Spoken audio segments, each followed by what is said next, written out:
Hey there everyone, AJ back again for the mighty Gluestick channel. I make videos about Dungeons & Dragons lore full-time and have a collection of hundreds of monster ecology and strategy videos on my channel. If you like what I do, please consider subscribing as I upload at least twice a week. Murder Hobo takes on a whole new meaning when it comes to the Revenant. A mortal who has met an untimely end in an undeserved death may sometimes find a way back from the ethereal plane of their own accord. Others are granted assistance in their return to the world of the living, usually for a terrible price. In the high fantasy settings of Dungeons & Dragons, where undeath and negative energy are a fact of existence, there are so many possibilities. For example, one way to work the untimely death of a player character into the game when at that particular time the players have no access to magic that could bring their character back to life, the Dungeon Master may instead offer the player the choice to come back as an undead revenant and roleplay through the entire process, particularly if it includes completing some trial in the afterlife, where the other players can take on temporary roles as other spirits of the afterlife who are there to help the departed character find a way back. There may be an entity within the ethereal plane that offers to send the character back to the mortal world in exchange for certain services and tasks the player then has to work out as the story carries on.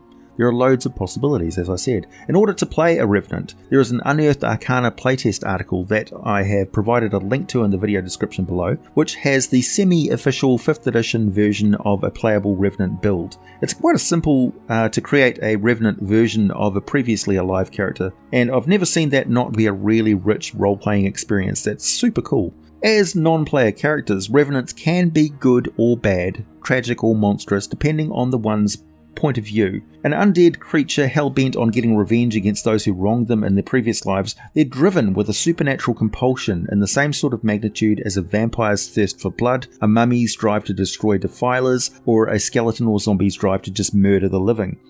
And undead, they do not sleep, they do not need food or water, they never stop, they're always on the move, headed inexorably towards the object of their hatred. But in death, risen as undead, they still retain the alignment that they had while they were alive, so it's entirely possible to have a lawful good revenant, who despite their strong moral and ethical personality, are literally fueled by their need to take vengeance on those who killed them. Anyone who is not on their list of targets would see them as lawful good individuals who just happen to not currently be fully alive. It's only when someone or something on their target list shows up that the terrible drive of the Revenant is revealed, as they stop at nothing to exact their vengeance. I should say, they may be lawful good, but they just look terrible, horrific really, no matter how good their intentions are or how they try to conceal it.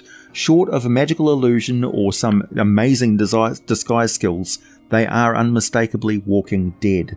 A Revenant looks like a decaying and ravaged version of a murdered person at the time of their death. Their skin is drawn tightly over their bones. They may have gruesome, open, obviously fatal wounds visible, such as a neck that has been deeply cut, a gaping hole in their chest, broken bones that occasionally stick out of their flesh, or the torn and twisted signs of death by hanging.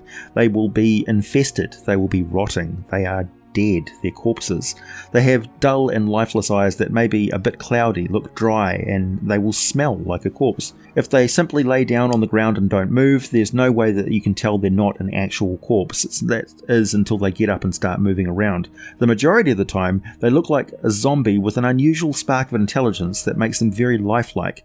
But it's when they catch sight of their killer or any of those who aided in their murder that their eyes suddenly blaze with unnatural light and all pretense is banished and you realise, whoa, this thing's an undead. That is just one of the number of unique aspects that put the Revenant in a whole category of undead all to themselves. Otherwise they would basically be another variant of a wight. They are not created by necromancy. Most of the time. It's impossible to summon or create a Revenant in the mortal world without specific instances that I'll talk about at the end of this video. These are individuals who have something happen on the other side of the veil that allows them to come back. They have a limited amount of time left on the mortal world, within 1 year or until they have killed those on their target list.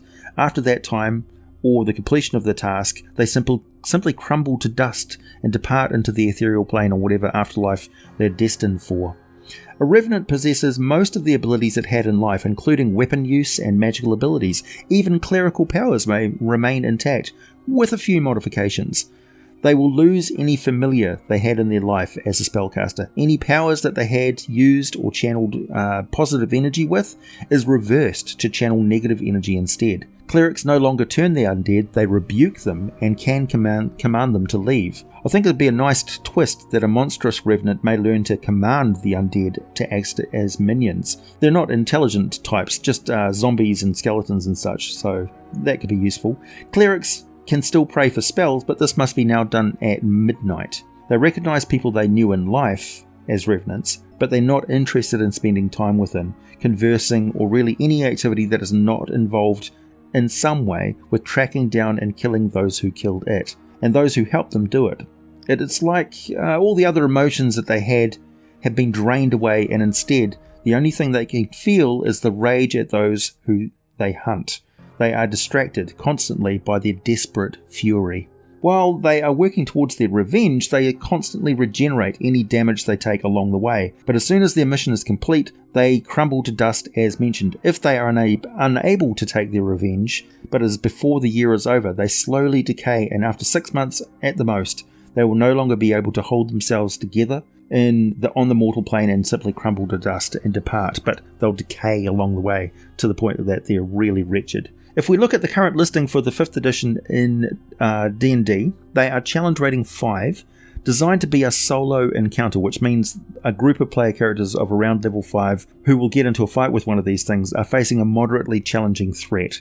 The one shown in the stat block is wearing leather armor and not carrying any weapon, and that's significant. So this is the baseline monster, which can be further enhanced by adding better armor, possibly weapons, particularly magical equipment, and you can add character class abilities such as sorcerer spellcasting, monk attacks, defenses, clerical magic, and so on.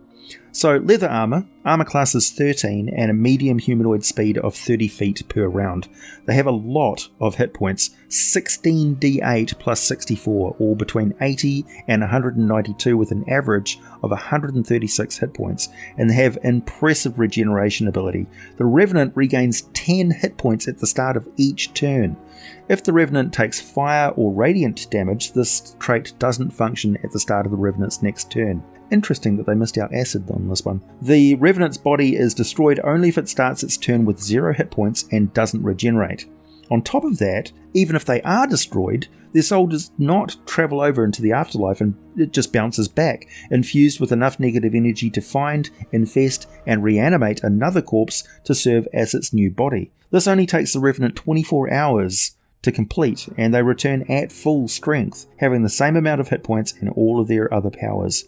There is a slim chance that a wish spell can be cast during this time in order to force the Revenant spirit to depart the mortal world, but honestly, who's going to use a wish spell just for that? Another thing to keep in mind is that the corpse to be animated must be on the same plane of existence, but it might be miles away depending on the availability of dead bodies in the area the Revenant has been destroyed in. I should mention that the Revenant is going to find a body as close to the target of its vengeance as it can, and there's nothing that says it can't cross back and forth from the material to the ethereal plane while it is in spirit form, so it can move very quickly across great distances on the same plane of existence. No magic can hide a creature pursued by a Revenant, which always knows the direction and distance between it and the target of its vengeance. In cases where the Revenant seeks revenge against more than one adversary, it pursues them one at a time, starting with the creature that dealt it the killing blow.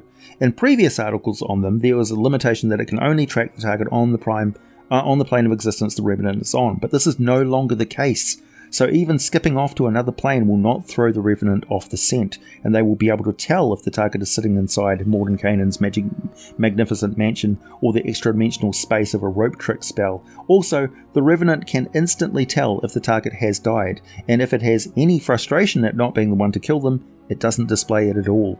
Just simply departs. It's kind of spooky, really. As a unique form of undead, Revenants share a trait with the horrible crawling claws in that they're immune to anything that would turn undead, but it is their supernatural combat abilities that are quite formidable. They can make 2 melee attacks per round and can swap one of these attacks to make a vengeful glare attack on a target. Even using their bare hands, particularly using their bare hands, they are +7 to hit and do 2d6 plus 4 bludgeoning damage. If they happen to be attacking with one of the actual targets of their vengeance, the target takes an extra 46 bludgeoning damage. This represents the fury and strength that the undead has. The Revenant can also grapple, also +7 to hit, and the grapple can work on even large creatures. They have a formidable strength of 18, dexterity of 14, and a constitution of 18. They are supernaturally strong with a +7 strength and constitution saving throw. They have an intelligence of 13, or whatever they had in life, plus their wisdom is at least 16 and charisma at least 18, with a wisdom saving throw bonus of +6 and charisma saving throw bonus of +7. As they have supernatural senses, including 60-foot dark vision and a passive perception of 13. They have an incredible focus on their target and their mission, which gives them a resistance to all psychic damage. Plus, they only take half damage from any necrotic damage, as they're undead, so totally immune to poison, as well as being charmed, frightened, paralyzed, or stunned. Their last supernatural ability is their Vengeful Glare. This is only supposed to work on those who are on its list of targets of vengeance. They all must be within sight of the Revenant and within 30 feet, and the target must make a DC 15 Wisdom saving throw. On failure, the target is paralyzed until the Revenant deals damage to it, or until the end of the Revenant's next turn. When the paralysis ends, the target is frightened of the Revenant for 1 minute, which means it will skedaddle out of there. The frightened target can repeat the saving throw at the end of each of its turns, with a disadvantage if it can see the Revenant still following it, ending the frightened condition on itself on a success. This is meant to convey in game mechanics terms that the target of the Vengeance Glare will see the Revenant and know, without a shadow of a doubt, that this past sins have caught up with them and a supernatural agent of death, their own personal Grim Reaper, has shown up to end their life. Revenants can enlist allies to help them exact the revenge, and of course they can make use of any resources they find along the way, including magic and other beings, alive or dead, who would help them, particularly in the case where the Revenant is unlikely to kill the target much more powerful than they are, so they will find some other way to enlist allies to help them. If you want to restore some of the abilities Revenants had in previous editions, they can also be immune to acid, cold, lightning, and anything that would try to change their physical form. You can see that they must have made a decision to cut the acid bit. Regeneration, they don't mention acid as well as the fire, because I think the Revenant was originally supposed to be immune to acid as well, but they forgot to edit that bit when they changed the rules. So acid, cold, lightning, and anything that would try and change their physical form, such as a polymorph spell. If you want to get really nasty, give them resistance to all non-magical weapons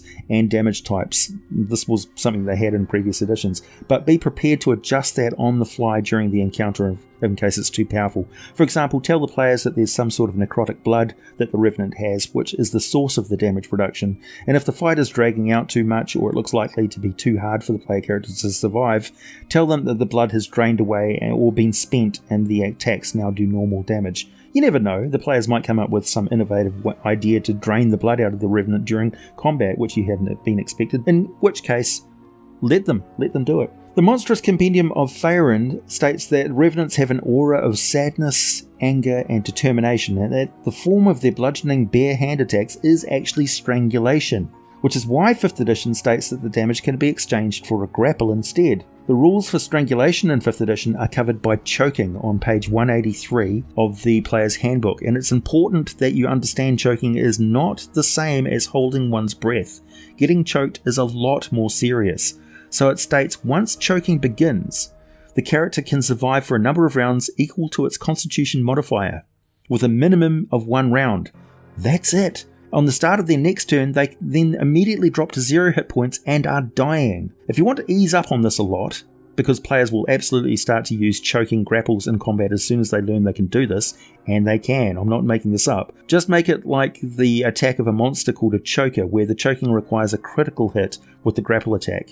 You can enhance this if the Revenant attacks like the choker by adding the restrained condition to grappled victims, because they are supernaturally strong. So now the choked individual is granting the choked individual is granting the choker advantage on their attack rolls, and this is a higher chance of getting that critical hit and starting the life-threatening countdown until the choked individual starts to die. So yeah, the rules for strangulation are different from the rules for holding one's breath. Because when you get choked by somebody suddenly in combat, you haven't had time to take a breath, so you've got rounds to live. In a bit of Forgotten Realms history, in 1372 Dale Reckoning, Irae Tissaran was a female drow high priestess of Kiransali, who attempted to exact her goddess's vengeance upon the surface lands by raising an army of undead beneath the Dalelands. This army was to be a force of revenants. She possessed the Claw of the Revenancer, which is a finely wrought silver gauntlet that wraps around the hand and forearm. It has a delicate bracelet that, by way of an intricate lattice, connects to a set of 5 silver rings that in turn attached over the wearer's fingers. Although it appears as a purely decorative magical item, the claw is shaped to also be used as a melee weapon, and true to its name, can inflict vicious claw wounds. The power of this artifact is that it provides significant magical protection, as if the wearer is clad in a force field similar to plate armor. It also imparts negative energy when used as a weapon. However, its most fearsome power is that it can be used by a skilled necromancer to change a corpse into an undead creature. They use the gauntlet to touch the corpse, and this corpse will then transform into either a revenant or a special form of wraith created from a dead magic user called a silver wraith. This only happens in areas of high negative energy. The claw has a great affinity with its revenant creations, able to transform up to 3 corpses a day into revenants. Furthermore, these revenants are not independent hunters of their killer, but are rather under the control of the wielder of the claw. Please hit the like button if you made it this far, subscribe if you like what I do, check out my Patreon for some exclusive content and all the full scripts for these videos, buy some merchandise, wear your geek with pride, check out Patron Blades for a mighty smooth shave, and as always, thanks for listening, and I'll be back with more for you soon.